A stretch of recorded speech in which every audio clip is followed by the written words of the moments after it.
چې کله د شاه په کور کې ماشوم پیدا شي نو د پیدایش په وخت کې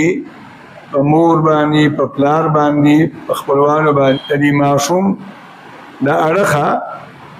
یو څو ذمہداریانې دي او د ماشوم یو څو حقونه دي. یو په ښي غوږ کې اذان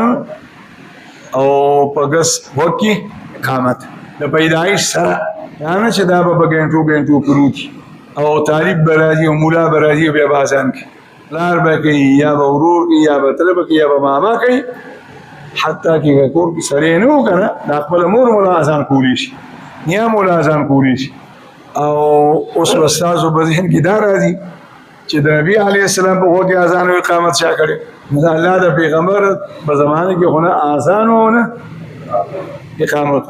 چې پیغمبري میله مو شوه او 14 کاله د الله پیغمبر تبلیغ مو کړلو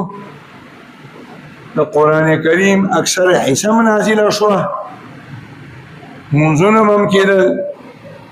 بیا هم اذان او اقامت نو اذان او اقامت خو کله د الله پیغمبر د مکې نه لاړو مدینې ته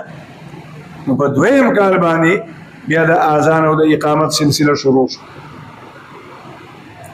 نو د دې د وجې نه الله د پیغمبر په غوږ کې چې اذان او اقامت نه دی کړی چې تر څو ورې دا مشروع شوي نو